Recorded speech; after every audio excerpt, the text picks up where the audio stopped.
Hello future medicos, welcome to my YouTube channel. நான் Kishore Kumar. Video ஸ்கூலுக்கு போகிறதுக்கு முன்னாடி இங்கே ஒருத்தர் இருக்கார். இவர் யாரும் உங்களால் ஃபைன் பண்ண முடியுதா? யாருன்னு தெரிஞ்சால் கமெண்ட் பண்ணுங்கள். இப்போது கெமிஸ்ட்ரி எப்படி அப்ரோச் பண்ணுறதுன்னு பார்க்கலாம். கெமிஸ்ட்ரியில் மொத்தம் 3 சப்டிவிஷன் இருக்குது. Physical chemistry, inorganic and organic.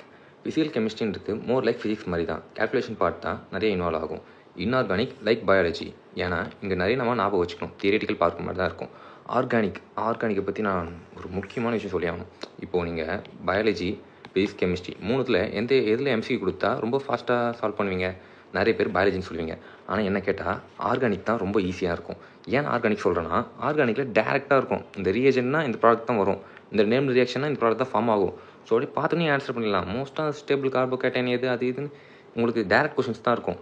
Within seconds 10 செகண்ட்ஸ்குள்ள கூட நீங்கள் சால்வ் பண்ணிடலாம். அந்த அளவுக்கு இருக்கும். ஆர்கானிக் மட்டும் புரிஞ்சுக்கிட்டிங்கன்னா இருக்கிறதுலே அதான் ஈஸியான சாப்டர். அந்த மொத்த நீட் சிலபஸ்லேயே ஆர்கானிக் ரொம்ப ஈஸியாக இருக்கும்.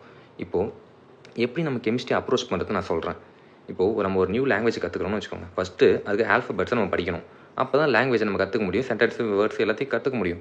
எடுத்த உடனே நம்ம போய் நம்ம வேர்ட்ஸு சென்டென்ஸு கற்றுக்கிட்டா ஞாபகம் இருக்காது. ஸோ அந்த மாதிரி தான் கெமிஸ்ட்ரிக்கான பில்டிங் பிளாக் எதுன்னு பார்த்தீங்கன்னா, classification of elements and periodicity in properties. இந்த எலமெண்ட்ஸை பற்றி நம்ம ஃபஸ்ட்டு படிக்கணும். ஒவ்வொரு எலமெண்ட்டும் அது என்ன ப்ராப்பர்ட்டி, எப்படி அரேஞ்ச் பண்ணியிருக்காங்கன்றதை பற்றி ஃபஸ்ட்டு படிக்கணும்.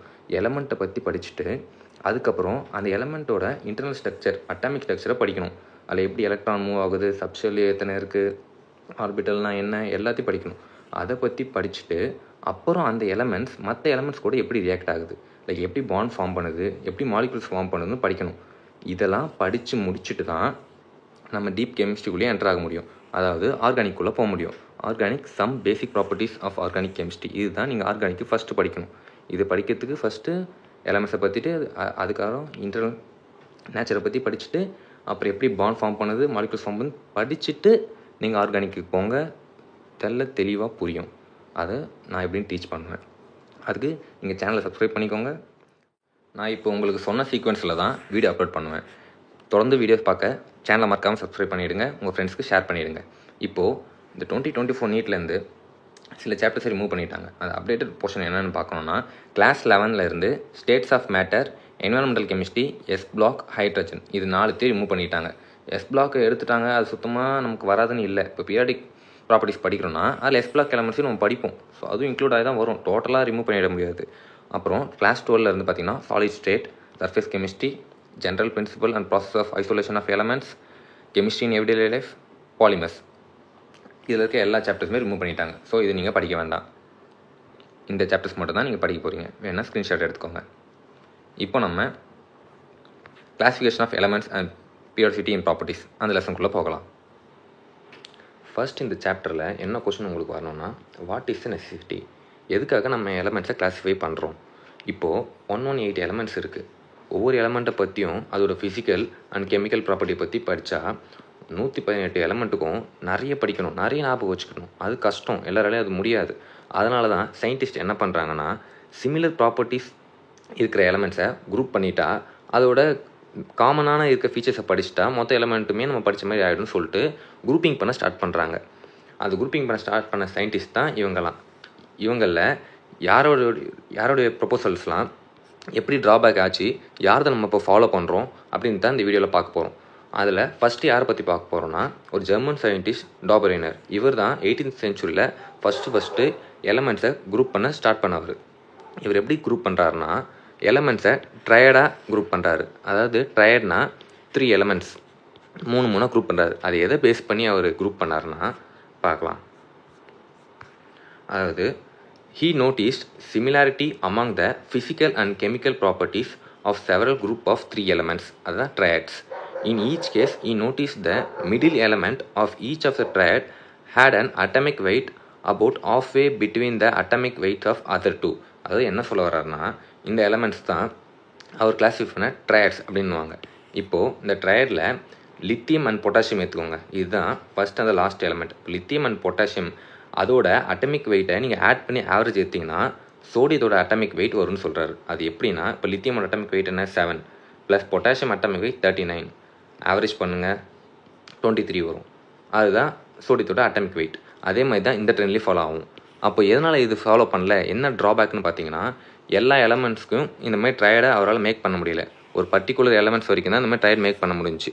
ஸோ இதுதான் டாபர் இன்வெர்ஸோட ட்ராபேக். அதனால தான் இந்த தியரி வந்து ஃபெயிலியர் ஆகிடுச்சு. இப்போது டாபர் அப்புறம் என் சயின்டிஸ்ட் வராங்கன்னா நியூலேண்ட் வராரு. அவர் என்ன சொல்கிறாருன்னா லா ஆஃப் ஆக்டேவ்ஸ்ன்றாரு. அவர் என்ன சொல்ல வர்றாருன்னா the 8th element as similarity with the first element. அது வந்து எப்படின்னா நம்ம தமிழில் அந்த இசை ராகங்கள் இருக்குல்ல, சரிகமா பாத நீ சா, இதில் ஸ்டார்டிங் சா பாத நீ சா, எண்டிங்கும் சாலே முடியும். சால ஸ்டார்ட் ஆகி சால முடியுது. இப்போ ஃபர்ஸ்ட் அந்த 8th ஒன்றும் சேமாக இருக்குது. அதை தான் இவரும் சொல்லியிருக்காரு. எப்படின்னா இப்போது லித்தியம் பாருங்கள், ஃபர்ஸ்ட்டா 1 2 3 4 5 6 7 8 வந்து sodium. Lithium and sodium shares the same property. அதனால தான் ஒரே குரூப்பில் வச்சுருக்காங்க. இப்போது பெரிலியம்லேருந்து வாங்க மெக்னீஷியம் 8 வரும். ஸோ அது ரெண்டும் சேம் ப்ராப்பர்ட்டிஸை காட்டுது. அதனால் ஒரே குரூப்பில் வச்சுருக்காங்க. இது வந்து எது வரைக்கும் ஓகேவாக இருக்குன்னா கால்சியம் வரைக்கும் இதை ஃபாலோ பண்ண முடியுது. அப்புறம் ஏன் இதை நம்ம இப்போ ஃபாலோ பண்ணுறது இல்லை, ஏன் ஃபெயிலியர் ஆச்சுன்னா after the discovery of noble கேஸை டிஸ்கவரி பண்ணதுக்கப்புறம் அவர் சொல்கிற அந்த 8th எலமெண்ட் ப்ராப்பர்ட்டி இங்கே வராது. நோபல் கேஸ்க்கு டிஸ்கவர் பண்ணதுக்கப்புறம் பார்த்தோன்னா லித்தியம் வந்து நோபல் கேஸ் தான் 8th எலமெண்ட்டாக வரும். ஸோ அப்போ சிமிலாரிட்டியை ரெண்டுமே ஷேர் பண்ணாது. அதனால தான் இவரோட தேரியும் ஃபெயிலியர் ஆகிடுச்சு. அடுத்து யார் வர்றாருன்னா லூத்தர் மேயர்ஸ் கிளாசிஃபிகேஷன். இவர் என்ன சொல்கிறாருன்னா physical properties of elements are periodic function of their atomic வெயிட்னு சொல்கிறாரு. இதை வச்சு அவர் ஒரு கிராஃப் பிளாட் பண்ணுறாரு. இந்த கிராஃபோட பேர் வந்து பார்த்தீங்கன்னா லூத்தர் மேயர்ஸ் வால்யூம் கிராஃப் அப்படின்னு சொல்லுவாங்க. இதில் எப்படி அவர் இந்த கிராஃப் அப்ளைன் பண்ணுறாருன்னா அட்டாமிக் வால்யூம் ஆஃப் எலமெண்ட்டையும் அகைன்ஸ்ட் அட்டாமிக் வெயிட்டை வச்சு பிளாட் பண்ணுறாரு. இந்த கிராஃபில் என்ன இருக்குன்னா elements having similar properties are in the same position of the curve. அதாவது இப்போ இந்த கர்வ் பாருங்கள், இப்படி போதா, இந்த கர்வோட பீக்னா இது இதான பீக்கு. இப்போ பீக்கில் பாருங்கள் என்னென்ன எலமெண்ட்ஸ் இருக்குன்னு. இந்த எலமெண்ட்ஸ் எல்லாமே அல்கலி மெட்டல்ஸ் பாருங்கள், அல்கலி மெட்டல்ஸ் எஸ் பிளாக் எலமெண்ட்ஸாக இது எல்லாமே பீக்கில் இருக்குது, சேம் பொசிஷனில் இருக்குது. அப்போ இது எல்லாமே ஷோஸ் த சிமிலர் ப்ராப்பர்ட்டி, அதனால தான் பீக்கில் இருக்குது. இப்போ அப்படியே டிசெண்டிங் பார்ட்டில் பாருங்கள் beryllium, magnesium, calcium, strontium, barium இருக்கா, இது எல்லாமே அல்கலைன் எர்த் மெட்டல்ஸ், எல்லாமே டிசெண்டிங் பார்ட்டில் தான் இருக்குது பாருங்கள். அதே மாதிரி இப்போ அசெண்டிங் பார்ட்டில் பார்த்தீங்கன்னா ஹாலோஜன்ஸ் இருக்கும், ஃப்ளோரின், குளோரின், புரோமின்னு சொல்லிட்டு. அப்போது இது எல்லாம் சிமிலர் ப்ராப்பர்ட்டி ஷோ பண்ணுறதுனால தான் சேம் பொசிஷன் ஆஃப் த கர்வில் இருக்குது. இப்போ பேஸ் ஆஃப் த கர்வில் என்ன இருக்குன்னு பார்த்தீங்கன்னா டிரான்சிஷன் எலமெண்ட்ஸும் மெட்டலாய்ட்ஸும் இருக்கும். இதை தான் அவர் சொல்கிறாரு. இந்த கிராஃப் மூலிமா அவர் ஒரு பீரியட் டேபிளை ஃபார்ம் பண்ணுறாரு. It resembles the modern periodic table. ஆனால் ஏன் இவரோட ஒர்க் வந்து ரெக்கக்னைஸ் ஆகலைன்னா அடுத்து வந்த சயின்டிஸ்ட் மெண்டலியூஸ் அவரோட பீரியட் டேபிளை ப்ரொபோஸ் பண்ணுற வரைக்குமே இவர் தன்னுடைய பீரியடிக் டேபிளை பப்ளிஷ் பண்ணலை. அதனால் இவரோட ஒர்க் வந்து பார்த்திங்கன்னா அவ்வளோவா ரெக்கக்னைஸ் ஆகலை. இப்போ நம்ம லாஸ்ட்டாக யாரை பற்றி பார்க்க போகிறோன்னா மோஸ்ட்லி நான் ஸ்டார்டிங்கில் ஒரு பிக்சரை காமிச்சு ஒரு யாருன்னு கண்டுபிடிக்க சொன்னால் பார்த்தீங்களா, அவர் யார் தெரியுமா, அவர் தான் மோஸ்ட்லி அவர் தான் மாடர்ன் பீரியாடிக் டேபிளை கொடுத்தவர். அதை தான் நம்ம இப்போ வரைக்கும் ஃபாலோ பண்ணிட்டு இருக்கோம். அவர் மாடர்ன் பீரியாடிக் லாவில் என்ன சொல்கிறாருன்னா physical and chemical properties of elements are periodic function of their atomic number.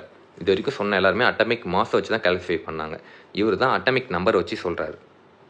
ஏன் அப்படி சொல்கிறாருன்னா atomic number is more fundamental property of an element then its atomic மாஸ்ன்னு சொல்கிறாரு.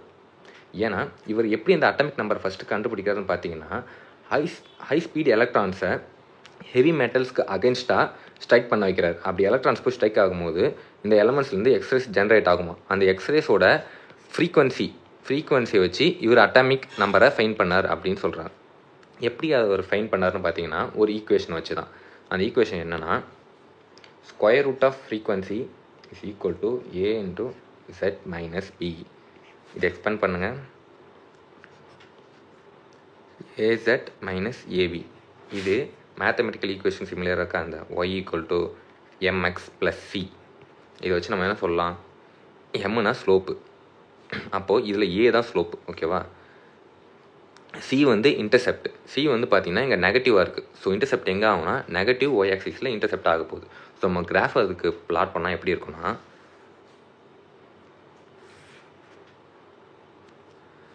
இப்படி தான் இருக்கும். நெகட்டிவ் இன்டர்செப்ட் வச்சு நம்ம கிராஃப் வரைகிறோம். பார்த்தீங்கன்னா நெகட்டிவ் ஒய் ஆக்சிஸ்லாம் இன்டர்செப்ட் ஆகுது. அப்போது இன்டர்செப்ட் வந்து இதுதான் ஏபி. இங்கே டீட்டா. ஸ்லோப் வந்து பார்த்தீங்கன்னா என்ன, ஏ தானே. ஸ்லோப் வந்து பார்த்தீங்கன்னா tan theta that is equal to A, ஓகேங்களா. இங்கே வந்து ஃப்ரீக்வன்சி, இது வந்து அட்டாமிக் நம்பர். இதை வச்சு நம்ம எப்படி கண்டுபிடிக்கிறது, எனக்கு புரியல, எப்படி அட்டாமிக் நம்பர் நம்ம ஃபைண்ட் பண்ணுறது அப்படின்னு பார்த்தீங்கன்னா ஒரு எக்ஸாம்பிள் பார்க்கலாம். ஓகேங்களா? ஒரு கொஸ்டின் பாருங்கள்.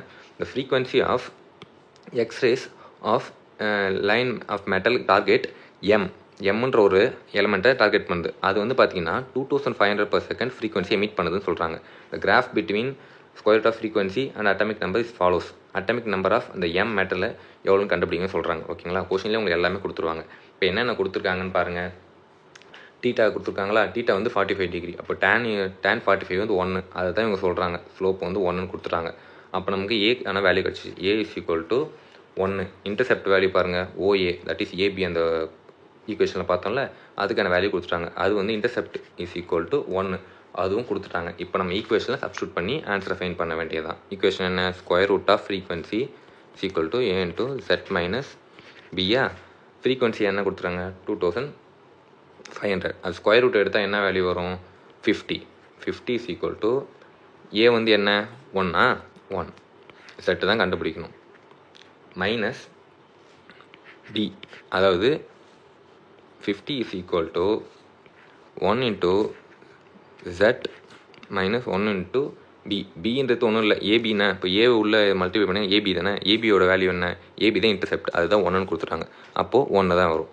இப்போது 50 = Z - 1. அப்போ Z இங்கே என்ன? இப்போது மாடர்ன் பீரியாடிக் டேபிளில் மட்டும் எந்த ட்ராபேக்ஸும் இல்லைன்னு கேட்டிங்கன்னா இருக்குது. ட்ராபேக்ஸ் என்னென்னு பார்த்தீங்கன்னா, இதுலேயும் ஹைட்ரஜனோட பொசிஷன் இஸ் நாட் ஃபிக்ஸ்டு. அப்புறம் லாந்தனாய்ட்ஸ் அண்ட் ஆக்டினாய்ட்ஸை அவர் மெயின் பாடி ஆஃப் பீரியாடிக் டேபிளில் இன்க்ளூட் பண்ணல. அதாவது பீரியாடிக் டேபிள் எப்படி இருக்குன்னா, அவர் வெளியே தான் ப்ளேஸ் பண்ணியிருப்பார். இதெல்லாம் drawbacks of modern periodic table. இந்த வீடியோவில் இவ்வளோ தான். அடுத்த வீடியோவில் நம்ம ட்ரெண்ட்ஸ்லாம் பார்க்கலாம். அட்டாமிக் சைஸ்னால் என்ன, எலக்ட்ரான் கெயின் என்தால்பினா என்ன, அப்புறம் நியூக்ளியர் சார்ஜ், அதாவது நியூக்ளியர் எஃபெக்டிவ் சார்ஜ்னா என்ன, ஷீல்டிங் எஃபெக்ட்னா என்னன்றதை பற்றிலாம் அடுத்த வீடியோவில் பார்க்கலாம். மறக்காமல் வீடியோக்கு லைக் பண்ணிவிட்டு சப்ஸ்கிரைப் பண்ணிவிட்டு ஃப்ரெண்ட்ஸுக்கு ஷேர் பண்ணி